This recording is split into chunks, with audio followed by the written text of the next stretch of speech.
Como a aproximação do 13 Atlas a Marte pode ser utilizada para testar ou ilustrar efeitos previstos pela teoria da relatividade, considerando a possibilidade da NASA movimentar a MRO com a HiRISE para capturar imagens do cometa. E qual a informação que tu tem, se isso vai acontecer ou não amanhã? Isso vai acontecer não só a MRO, todas as sondas que estão na órbita de Marte, todas as sondas que estão em solo marciano serão apontadas para o 13 Atlas amanhã. Que legal. Então é amanhã, dia 3 de outubro, o 13 Atlas passa mais perto de Marte, 27 milhões de quilômetros, e depois no dia 30 de outubro é o periélio dele quando ele passa mais perto do Sol. Ah, tá. Entendeu? Então não aconteceu o PDL. Pensei que já tivesse acontecido. Não aconteceu o PDL dele Vai ser ainda. dia 29 de outubro, ou 29 30 de acontecendo o outubro. PDL, aí tchau, 13 Atlas, provavelmente. Vai se destroçar. Não, provavelmente não. Ele vai não. passar muito longe. Ah, tá. O periélio dele é um pouquinho dentro da órbita de Marte. Ah! É muito longe. Tá Aí bom. lá em março ele passa por Júpiter.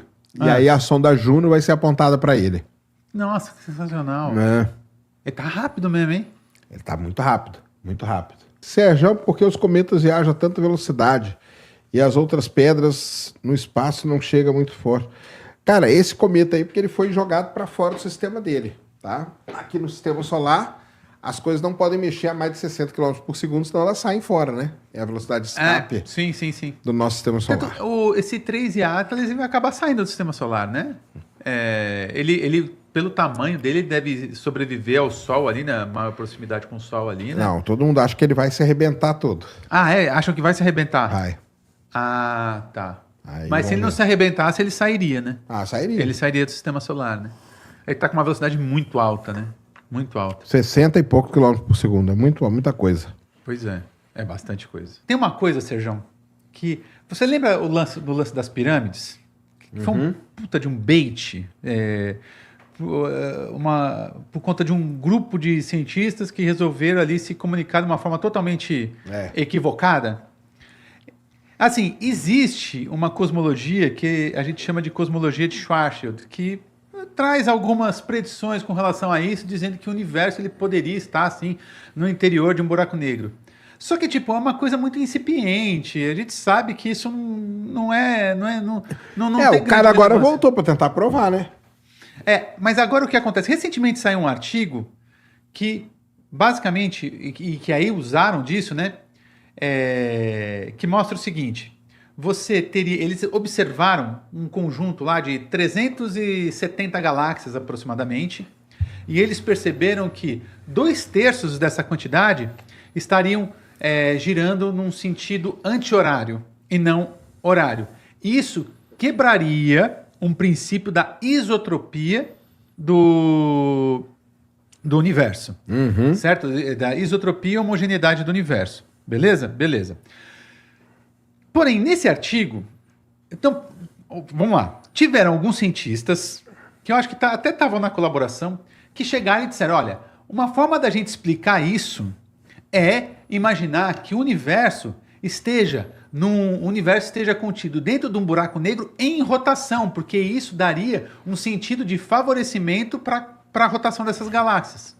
Isso aí. Só que isso foi dito num contexto completamente fora do artigo, porque o artigo não discute isso. O artigo não fala disso em nenhum momento. Na verdade, foi mais para atrair atenção. O artigo não fala isso. O artigo traz uma porrada de hipóteses, inclusive problemas de paralaxes observacionais, de posição da galáxia, dessas galáxias com relação à Terra. Cara, um montão de hipóteses, menos a hipótese de que o universo estaria contido dentro de um buraco negro. Isso não aconteceu. Isso não aconteceu.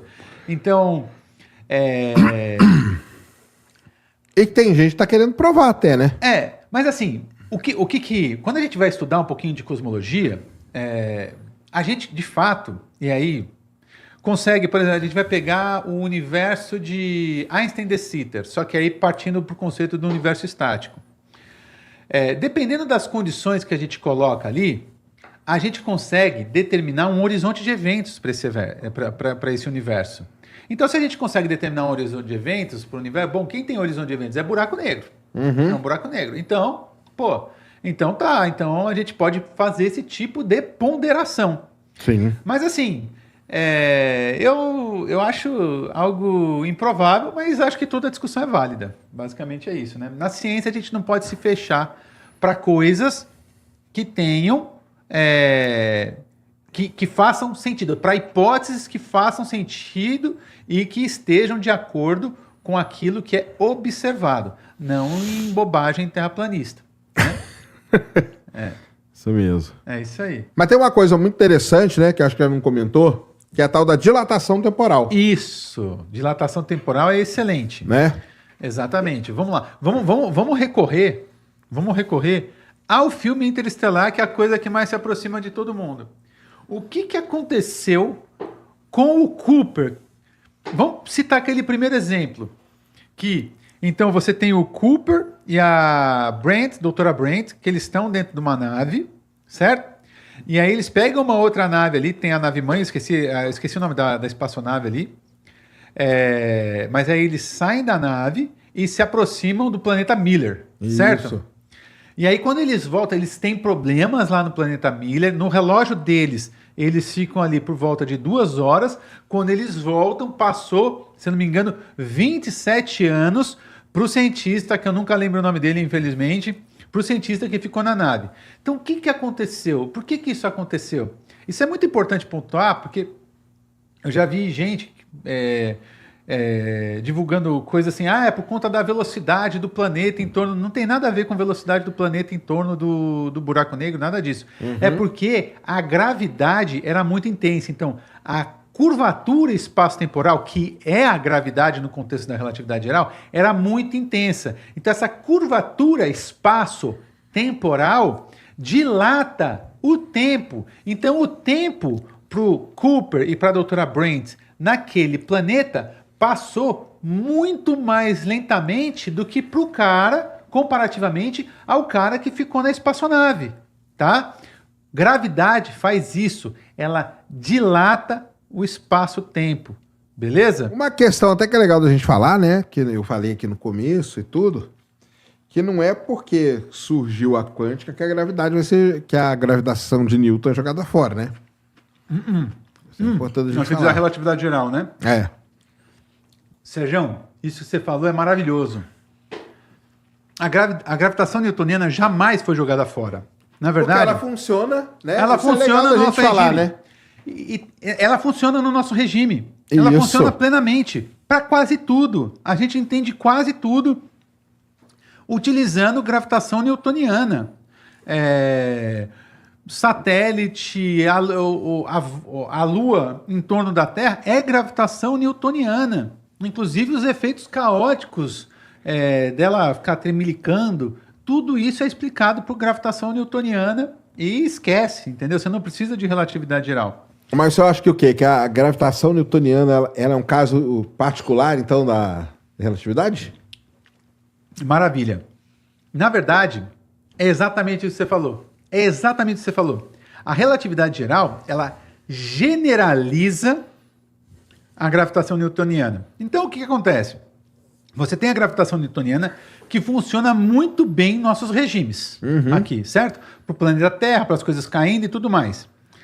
Só que o que acontece? Ela não é boa para explicar coisas em níveis cosmológicos, vamos por assim dizer. Ela não é boa para explicar um universo. Então, surge a relatividade geral, que já é uma teoria que é capaz de explicar a dinâmica do universo como um todo e eventos mais extremos. Entendi. Beleza? Só que o que acontece? E por que o que você falou está certíssimo?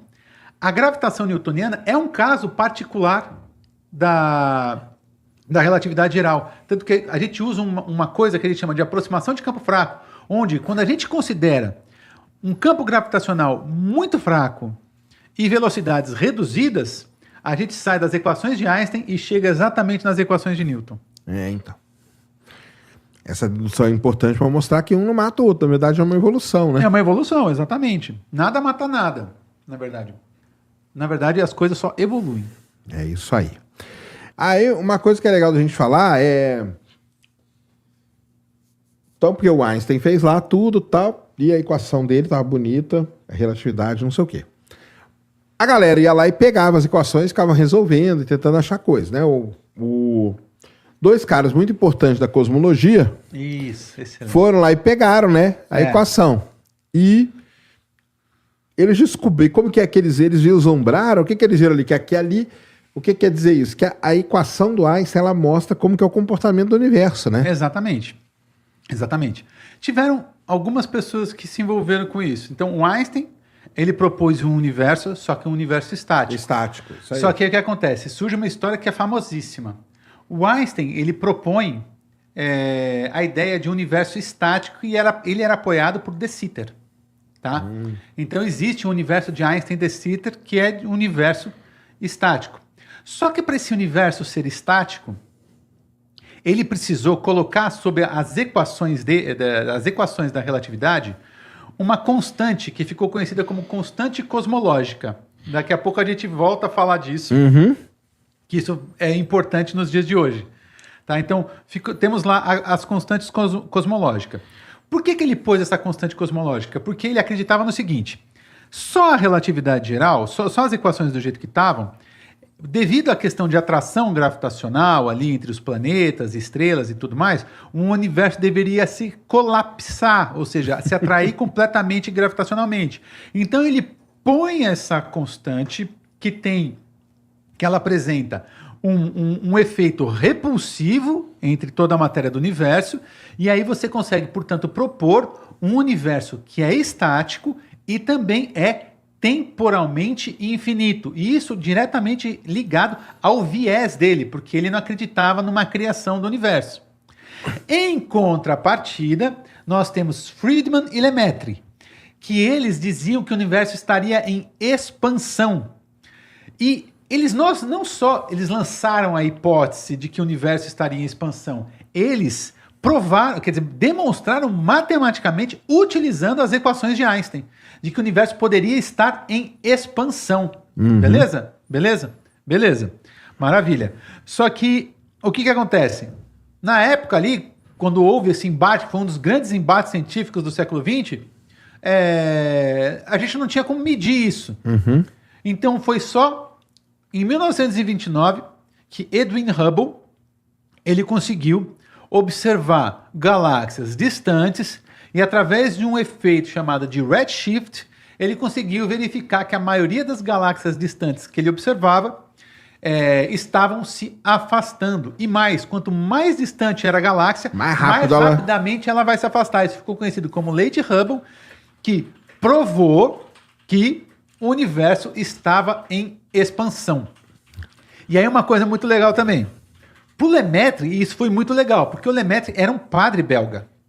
Então, para ele, um universo em expansão era um universo que corroborava com a ideia de uma criação. Por quê?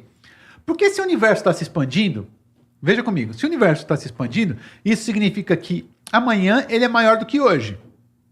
E que hoje ele é maior que ontem. E que ontem ele foi maior que antes de ontem. E à medida que você vai voltando para trás, você chega num tal, como ele chamou de átomo primordial, um universo concentrado num átomo primordial pequeníssimo. A gente chama, né, de infinitesimal, né? De infinitesimal. Então, você tem um princípio, um conceito de princípio ao universo, e todo conceito de princípio está ligado, de alguma forma, a um conceito também de criação.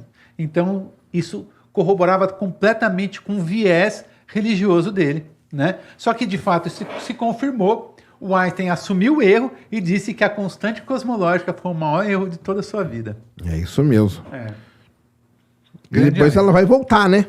Agora, né? Ela voltou. Eles estão tentando, né? Voltou, Porque ela voltou pode forte. ser ela que seja a responsável aí pela energia escura, né? Exatamente. E por que ela voltou forte?